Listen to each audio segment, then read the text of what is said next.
Hello बच्चों, आज मैं अभिषेक आपका मैथ्स मित्र क्वाड्रेटिक इक्वेशन के लेक्चर 7 के साथ हूं और आज हम अपने वर्ल्डिंग प्रॉब्लम के बचे हुए क्वेश्चंस को कंप्लीट करेंगे और आज हमारा क्वाड्रेटिक इक्वेशन का चैप्टर भी ख़त्म हो जाएगा। ठीक, तो चलते हैं आज के अपने पहले वर्ल्डिंग प्रॉब्लम पे।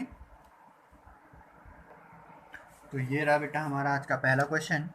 कह रहा है the length of a hall is 3 meter more than its breadth if the area of the hall is 238 square meter. Calculate its length and breadth। ठीक, तो देखो भाई हमारे पास रेक्टेंगल की बात की गई है। भाई लेंथ और ब्रेथ होती है तो पहले उसको हम कुछ ना कुछ लेट करें। तो late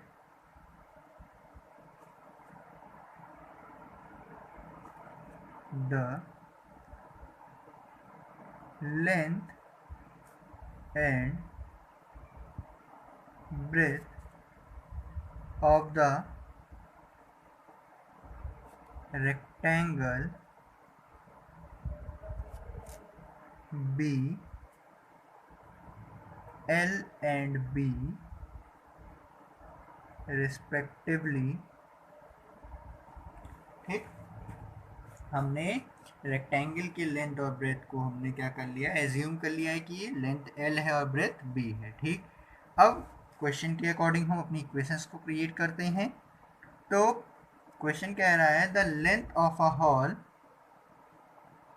is 3 meter more than its breadth. मतलब लेंथ L जो है वो ब्रेथ से 3 मीटर मोर है। ठीक, कोई दिक्कत।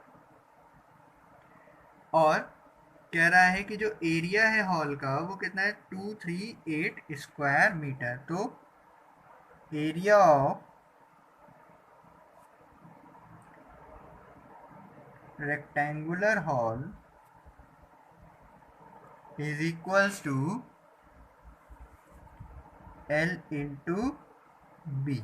ठीक, तो एरिया हमारे पास है 238 इज इक्वल्स टू L की वैल्यू B प्लस 3 और इंटू बी। कोई दिक्कत। तो अब देखिए हम इसको सॉल्व करेंगे तो ये हो जाएगा B square plus 3b minus 238 is equals to 0। हमने इसको स्टैंडर्ड फॉर्म में लिख लिया। ठीक, कोई दिक्कत। अब हम क्या करेंगे, हम लगाएंगे मिड टर्म स्प्लिटिंग मेथड और हमने इक्वेशन नंबर 1 बनानी है। ठीक, तो अब जब मिड टर्म स्प्लिटिंग लगाएंगे तो बेटा माइनस देखो 1 मल्टीप्लाइड बाई माइनस 238। ठीक, मतलब कि माइनस 238 ही आएगा। तो अब हम 238 माइनस को थोड़ी देर भूल जाएंगे और 238 का हम क्या करेंगे, फैक्टर करेंगे। तो 2 से डिवाइड किया तो 1 1 9। ठीक, अब 119 को हम किस नंबर से डिवाइड कर सकते हैं, बताइए आप लोग, बताइए। 119 को हम किससे डिवाइड कर सकते हैं, 119 को हम 7 से डिवाइड कर सकते हैं। तो ये आएगा हमारा 17 टाइम्स में। ठीक, और 17 को 17 से। ठीक, अगर हम देखें 2 और 7 को ले लें तो एक नंबर मिलता है 14 और 17 एक खुद नंबर है। ठीक, अब आप देखिए हमको चाहिए 3 तो प्लस का 3 चाहिए, ये नंबर प्लस का, ये नंबर माइनस का। अगर हम इसको सब्ट्रैक्ट कर दें तो भाई हमको कितना मिल जाएगा, दोनों को अगर हम सब्ट्रैक्ट कर देंगे तो कितना आने वाला हमारे पास, प्लस का 3 आएगा कि नहीं। तो ये हमारे पास हो गया बेटा B square minus 14b plus 17b minus 238 is equals to 0। ठीक, कोई दिक्कत। अब देखिए हम फर्स्ट 2 में से b को कॉमन ले लेंगे तो बचेगा b माइनस 14। सेकेंड में से 17 को कॉमन ले लेंगे तो बचेगा b minus 14 is equals to 0। ठीक, और इसको सिंप्लीफाई करेंगे तो ये हो जाएगा b माइनस 14 b प्लस 17। ठीक, कोई दिक्कत। अब हम क्या करेंगे, एक बार b माइनस 14 को 0 के इक्वल रखेंगे तो हमको जो वैल्यू मिलेगी वो वैल्यू मिलेगी बेटा b बराबर 14, ठीक। और अगर हम b प्लस 17 को 0 के बराबर रखेंगे तो b की वैल्यू होगी -17। कभी भी कोई भी लेंथ ब्रेथ या कोई भी मेजरमेंट कभी नेगेटिव में आपने देखा है? नहीं। तो b बराबर -17 हमारी कोई वैल्यू नहीं होगी, केवल b बराबर 14 हमारी वैल्यू होगी। तो जब b बराबर 14 आ गया है, हम क्या करेंगे, put b is equals to 14 in equation number 1। तो इक्वेशन नंबर 1 में हमारा था l is equals to b plus 3। तो l बराबर आ जाएगा 17 मीटर, ठीक। लेंथ हो गई हमारी 17 मीटर और ब्रेथ हो गई हमारी 14 मीटर, ठीक। कोई दिक्कत? तो चलते हैं आज के अपने नेक्स्ट क्वेश्चन की तरफ। तो ये रहा हमारा नेक्स्ट क्वेश्चन। कह रहा है a person on tour has ₹4200 for his expenses if he extends his tour for 3 days. He has to cut down his daily expenses by ₹70. Find the original duration of the tour. तो भाई हम पहले late करें कि भाई person कितने दिनों के लिए टूर पे गया होगा ओरिजिनली। तो हम लोग लेट कर लेते हैं बेटा, let original duration of time, duration of the tour be x days. माना कि x डेज के लिए हमारा वो जो पर्सन था वो गया होगा टूर के लिए, ठीक। अब देखो, therefore expenses for x days is equals to 4200, ठीक। therefore expenses for 1 day of tour is equals to 4200 upon x rupees, ठीक। कोई दिक्कत? बट अगर वो x प्लस 3 डेज मतलब 3 दिन अपने बढ़ा देता है तब भी वो 4200 ही रुपये खर्च कर रहा है। therefore expenses for x plus 3 days is equals to 4200. therefore expenses for 1 day of tour is equals to 4200 upon x plus 3, ठीक। कोई दिक्कत? तो अब आप खुद सोचो भाई, 4200 रुपये में x डेज रुक रहा था और 4200 रुपये में x प्लस 3 डेज रुक रहा है, तो कब वो ज़्यादा खर्चा कर रहा होगा? जब वो x डेज रुक रहा होगा। तो भाई देखिए, अब अगर हम देखें तो हमसे क्वेश्चन में बोल रहा था कि he has cut down his daily expenses by 30, मतलब इसमें जितना एक दिन का खर्चा आ रहा था वो 70 रुपये कम आ रहा है यहाँ पर से। तो मतलब कि 4200 upon x minus 4200 upon x plus 3 is equals to 70, ठीक। अब हम क्या करेंगे बेटा, यहाँ पे लेंगे एलसीएम, तो ये हो जाएगा 4200 x माइनस प्लस मल्टीप्लाई करेंगे तो 42 3 हो गया हमारा 12600 minus 4200 x whole upon x square plus 3x is equals to 70, ठीक। कोई डाउट? ठीक, कोई भी डाउट हो तो अपने डाउट्स को क्लियर कर सकते हैं मेरे को मैसेज करके, ठीक। कमेंट कर लीजिए कोई भी डाउट हो, या इंस्टाग्राम पे मेरे को फॉलो कर लीजिए, या व्हाट्सएप नंबर आपको डिस्क्रिप्शन बॉक्स मिल जाएगा, वहाँ पर भी आप मेरे को मैसेज करके अपने डाउट्स को क्लियर कर लीजिए, ठीक। तो यहाँ पे 4200x ये कैंसिल हो गया। अब हम करेंगे बेटा क्रॉस मल्टीप्लाई। क्रॉस मल्टीप्लाई से पहले हम ये भी कर सकते हैं कि 12600 इज इक्वल्स टू 70 और इधर हो गया एक्स स्क्वायर प्लस 3x। 0 से एक 0 कट गया। अब अगर हम देखें कि ये नंबर 7 से कट रहा है कि नहीं, तो 7 से ये कट रहा है नंबर।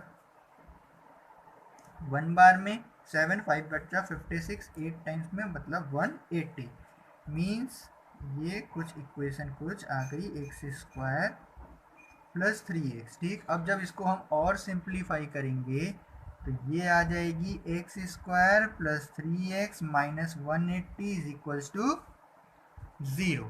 ठीक, तो ये हो गई हमारी स्टैंडर्ड फॉर्म। ठीक, अब हम जब इसको और सिंप्लीफाई करें, मतलब अब हम इसमें मिड टर्म स्प्लिटिंग मेथड लगाएं, तो ये हो जाएगी बेटा x square plus 15x minus 12x minus 180 is equals to 0। First two में से हमको कॉमन मिला है x प्लस 15, नेक्स्ट टू में से 12 means x plus 15 is equals to 0। तो ये मिला x प्लस 15 और x minus 12 is equals to 0। एक बार जब हम बेटा x प्लस 15 को 0 रखेंगे तो यहाँ से x की वैल्यू मिलेगी माइनस 15। ठीक, और अगर हम x माइनस 12 को 0 के बराबर रखेंगे तो यहाँ से x की वैल्यू मिलेगी 12। ठीक, तो भाई कभी भी आप टूर पे जाओगे नेगेटिव 15 दिनों के लिए जाओगे? नहीं, ऐसा पॉसिबल ही नहीं है भाई। ठीक, तो उसका ओरिजिनल ड्यूरेशन क्या रहा होगा? 12 डेज का। Therefore original duration of the tour is 12 days। ठीक, कोई दिक्कत? तो चलते हैं अपने आज के नेक्स्ट क्वेश्चन की तरफ। तो ये रहा बच्चों हमारा नेक्स्ट क्वेश्चन। कह रहा है sum of the areas of two squares is 260 metre square if the difference of their perimeters is 24 meter, then find the sides of the two squares। तो भाई देखिए यहाँ पे दो स्क्वायर्स की बात हो रही है, तो दोनों स्क्वायर्स की हमको साइड कुछ ना कुछ लेट करनी पड़ेगी। ठीक, let the sides of two square be X and y।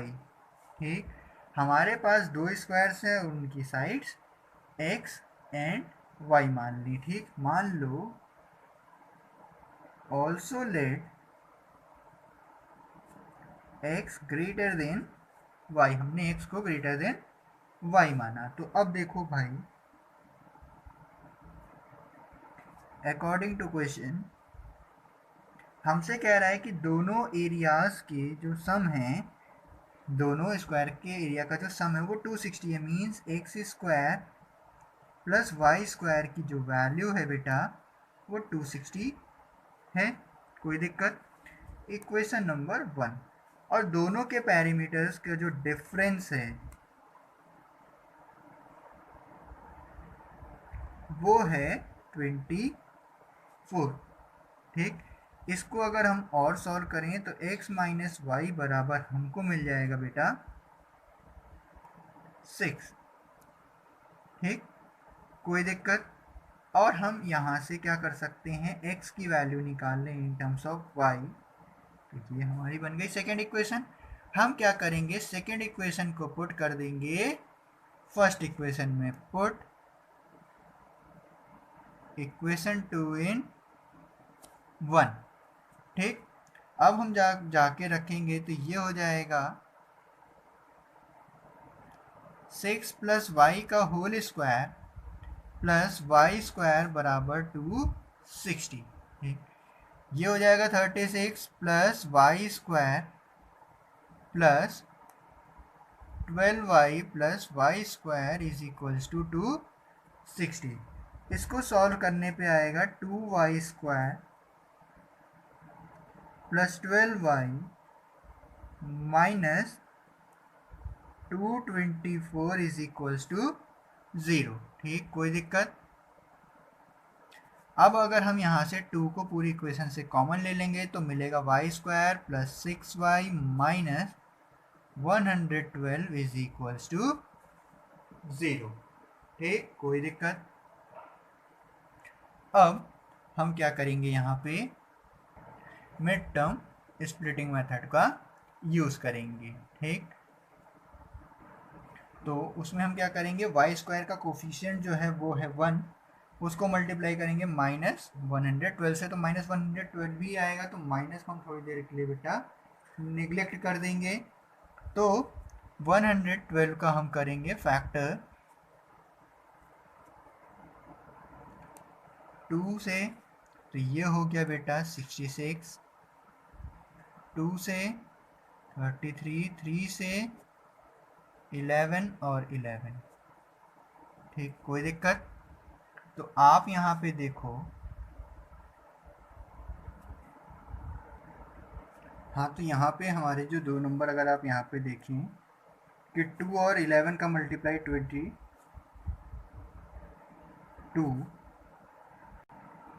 Sorry यहाँ पे थोड़ा सा गड़बड़ हो गया बेटा फैक्टर निकालने में, एक बार फिर से निकालते हैं।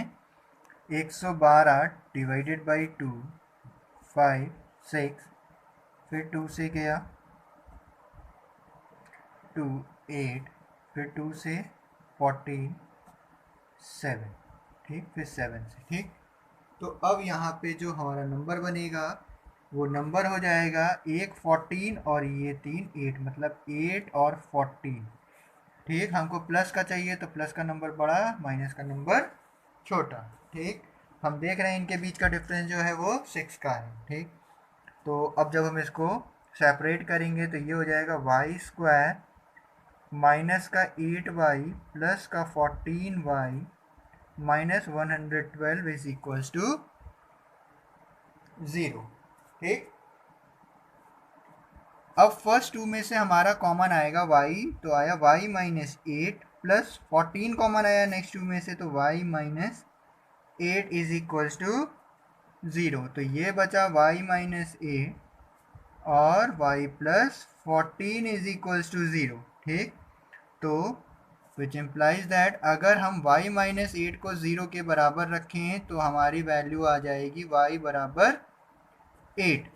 ठीक, और अगर हम y प्लस 14 को 0 के बराबर रखें तो हमारी y की वैल्यू आएगी माइनस 14। ठीक, तो कभी भी कोई भी साइड निगेटिव में नहीं होती, इसलिए माइनस 14 नहीं होगा, केवल और केवल y बराबर 8 होगा। अगर y बराबर 8 आ गया तो हम क्या करेंगे, पुट करेंगे y बराबर 8 इन इक्वेशन नंबर 2, तो हमको वहां से x की वैल्यू मिलेगी बेटा 14। मतलब कि एक स्क्वायर की जो साइड है वो 8 मीटर की है और दूसरे स्क्वायर की जो साइड है वो 14 मीटर की है। ठीक, तो चलते हैं अपने आज के नेक्स्ट क्वेश्चन की तरफ। तो ये रहा हमारा आज का नेक्स्ट क्वेश्चन। कह रहा है अ train travels a distance of 360 kilometre at a uniform speed. If the speed of a train is increased by 5 km an hour, the journey would have take 1 hour less. ठीक, find the original speed of the train. तो भाई एक train है जो कि 360 kilometre की distance को cover करती है एक सेम स्पीड से, तो हमको पहले वो सेम स्पीड या कांस्टेंट स्पीड या यूनिफॉर्म स्पीड एक ही चीज होती है। ठीक, तो हम पहले यूनिफॉर्म स्पीड कुछ मान लेते हैं, तो let the uniform speed of a train be x kilometer per hour. ठीक, कोई दिक्कत। अब क्वेश्चन के अकॉर्डिंग देखें अगर हम, तो समझिएगा मैं डायरेक्टली इक्वेशन को क्रिएट कर रहा हूँ। अब देखो कि आप अगर 360 किलोमीटर की डिस्टेंस को x के स्पीड से चलते हो और सेम उसी डिस्टेंस को अगर आप अपनी स्पीड इंक्रीज करके चलते हो तो आप कब पहले पहुँचोगे, मान लो आप 360 किलोमीटर की डिस्टेंस को कवर कर रहे हो 40 की स्पीड से, तो कुछ एक टाइम लग रहा होगा, ठीक। और अगर आप उसी 360 की 60 डिस्टेंस को 60 की स्पीड से अगर कवर करो तो कुछ टाइम लग रहा होगा। तो किस समय आप ज़्यादा टाइम ले रहे होगे, जब 40 की स्पीड से चल रहे होगे कि जब 60 की स्पीड से? जब आप 40 की स्पीड से चल रहे होगे तो आप ज़्यादा समय ले रहे होगे, ठीक। 60 की स्पीड से चलोगे तो आप कम समय लोगे। तो बेटा वही कह रहा है कि अगर कोई ट्रेन 360 किलोमीटर यूनिफॉर्म स्पीड से चलती है, ठीक, if the speed of a train, अगर हम ट्रेन की स्पीड को इंक्रीज कर दें 5 kilometre per our, the journey would have taken 1 our less. मतलब कि जब हम 360 किलोमीटर को x की स्पीड से चल रहे थे तो ये ज़्यादा टाइम ले रही थी किसके मुकाबले, जब हम उसी डिस्टेंस को अगर हम अपनी स्पीड में 5 आवर्स बढ़ा देते हैं, ठीक। तो कितने घंटे का समय कम ले रही है, 1 आवर का, ठीक, कोई दिक्कत। तो बेटा अगर ये चीज़ मिनट में दी गई होती तो हम उसको आवर में चेंज करते डिवाइड बाई 60 करके, तो ये पहले से ही आवर में दे रखी है तो हम उसको कुछ भी चेंज नहीं करेंगे, ठीक। तो अब अगर हम इसको सॉल्व करने जाएं तो 360 हमारा कॉमन आ जाएगा और यहाँ एलसीएम आ जाएगा हमारा x plus 5 minus x upon x square plus 5x is equals to 1, ठीक। अब अगर हम इसको सॉल्व करें बेटा तो x से x कैंसिल और क्रॉस मल्टीप्लाई करेंगे तो ये हमारा हो जाएगा 360 मल्टीप्लाइड बाई 5 मतलब 1800 बराबर एक्स स्क्वायर प्लस 5x, ठीक। अब अगर हम इसको स्टैंडर्ड फॉर्म में लिखें तो ये हो जाएगी बेटा x square plus 5x minus 1800 is equals to 0। अगर हम यहाँ पे मिड टर्म स्प्लिटिंग मेथड लगाते हैं बेटा तो हमको क्या करना पड़ेगा, हमको 1800 को, क्योंकि एक्स स्क्वायर का कोफिशिएंट 1 है और 1 का मल्टीप्लाई अगर हम 1800 से करेंगे तो 1800 ही आएगा और 1800 का हम फैक्टर करेंगे,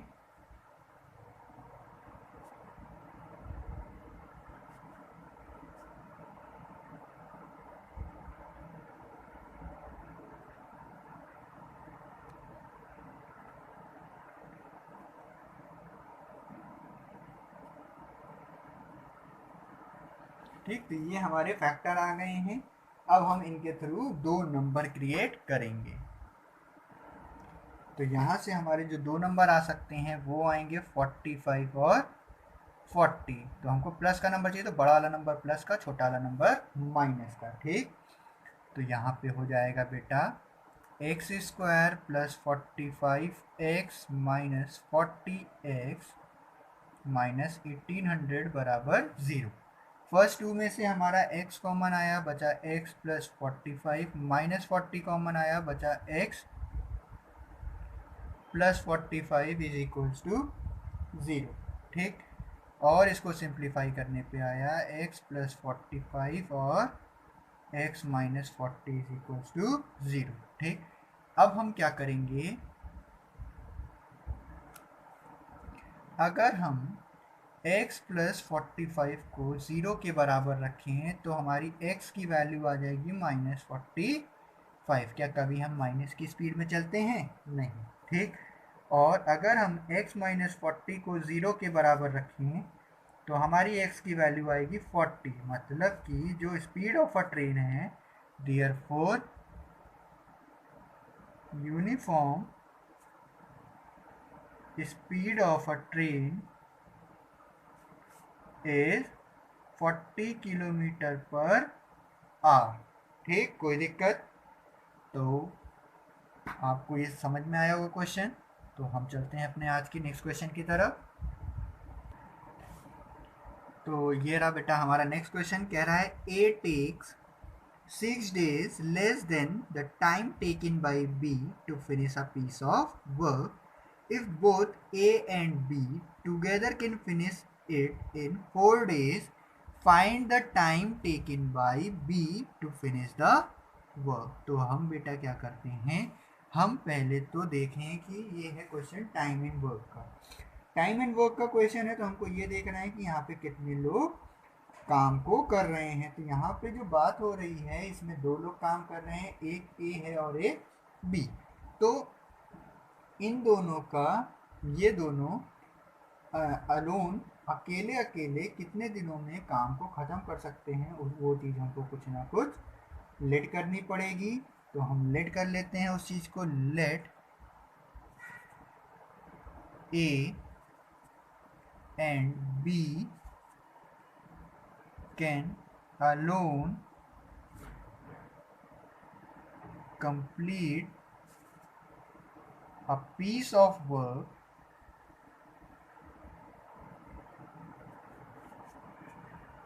be in x and y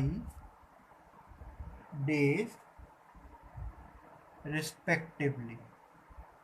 हमने माना कि ए और बी अगर अकेले कार्य करें तो ए x दिन में काम को ख़त्म कर देगा और बी y डेज में। ठीक, कोई दिक्कत। अब देखिए, अब अकॉर्डिंग टू क्वेश्चन अगर हम देखें कि क्वेश्चन हमसे क्या कह रहा है। क्वेश्चन हमसे कह रहा है कि A takes 6 days less than the time taken by B. A जो है मतलब x डेज जो हैं वो क्या है, ए जो है 6 दिन कम लेता है बी से, मतलब x बराबर y माइनस 6। ठीक, if both A and B together can finish a work in 4 days. ठीक, तो देखिए जब टुगेदर की बात आएगी तो पहली बात कि ए 1 डे वर्क हम निकालें, 1 day work is equals to, अगर ए एक्स डेज में काम खत्म करता है तो एक्स एक दिन में, ए एक दिन में 1/x कार्य कर रहा होगा, और बी अगर y डेज में काम को ख़त्म कर रहा है तो b का एक दिन का काम 1/y होगा। ठीक, जैसे कि आप 100 दिन में 100 ईंटें लगाते हैं तो हर एक दिन में आप एक ईंटा लगा रहे हो, यही तो बात हुई। ठीक, वैसे ही अगर आप x डेज में काम को ख़त्म कर रहे हो तो एक दिन में आप 1/x काम तो कर रहे होंगे। ठीक, तो अब इसके अकॉर्डिंग देखिए वो कह रहा है कि दोनों लोग एक साथ काम करते हैं तो 4 दिन में काम ख़त्म हो जाता है, मतलब कि दोनों के 1 डेज का वर्क ले लो और जो टाइम डेज दे रखा है उसको भी आप 1/4 कर दो। तो भाई x की वैल्यू तो 1/x ही रहेगी, y की जगह, सॉरी x की जगह पे आ जाएगा y माइनस 6, सॉरी ये हो जाएगा 1/y माइनस 6 प्लस 1/y बराबर 1/4। अगर हम इसको सिंप्लीफाई करें तो ये हो जाएगा y plus y minus 6 upon y square minus 6y बराबर 1/4। और अब हम जब इसको सिंप्लीफाई करेंगे तो ये हो जाएगा बेटा 8y minus 24 is equals to y square minus 6y। ठीक, और जब अब हम इसको और सिंप्लीफाई करते हैं स्टैंडर्ड फॉर्म में तो ये जाएगा y square minus 14y plus 24 is equals to 0। अब हम इसमें लगाएंगे मिड टर्म स्प्लिटिंग मेथड, तो ये हो जाएगा बेटा y square minus 2y minus 12y plus 24 is equals to 0। First two में से हमको कॉमन मिलेगा बेटा y माइनस 2, सेकेंड में से 12 y minus 2 is equals to 0। तो अब इसके बाद हम यहाँ पे क्वेश्चन को कर रहे हैं, तो ये हो जाएगा y माइनस 2 और y माइनस 12। ठीक, कोई दिक्कत, इज इक्वल्स टू 0। तो अब देखो भाई y बराबर y माइनस 2 को अगर 0 रखा तो हमारी y की वैल्यू आ गई 2। ठीक, और अगर हमने y माइनस 12 को 0 रखा तो y की वैल्यू आ गई 12। अब देखो इफ y बराबर 2 देन x बराबर यहाँ फर्स्ट इक्वेशन में रखेंगे तो कितना आ जाएगा -4। क्या भाई कोई भी इंसान -4 दिनों में काम को कर सकता है? नहीं।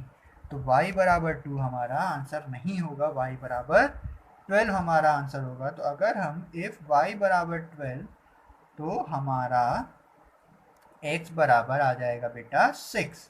ठीक, तो हमारा जो a है वो 6 डेज में काम को ख़त्म करेगा और जो हमारा b है वो 12 दिनों में काम को ख़त्म करेगा। ठीक, तो चलते हैं अपने आज के नेक्स्ट क्वेश्चन की तरफ। तो ये रहा हमारा नेक्स्ट क्वेश्चन, बट बेटा ये आप लोग खुद करेंगे, मैं इसको नहीं कराऊंगा। ठीक, आप लोग ट्राई करिएगा। ठीक, तो आज के लिए इतना ही, मिलते हैं आप लोगों से नेक्स्ट क्लास में न्यू चैप्टर के साथ। और आप लोग के इससे रिलेटेड कोई भी क्वेश्चंस हों तो वो आप मेरे से पूछ सकते हैं। ठीक, और कोई भी अपने डाउट्स को क्लियर करना चाहें तो वो व्हाट्सएप नंबर पे मेरे को मैसेज कर सकते हैं। व्हाट्सएप नंबर आपको डिस्क्रिप्शन बॉक्स में मिल जाएगा। तो आज के लिए इतना ही।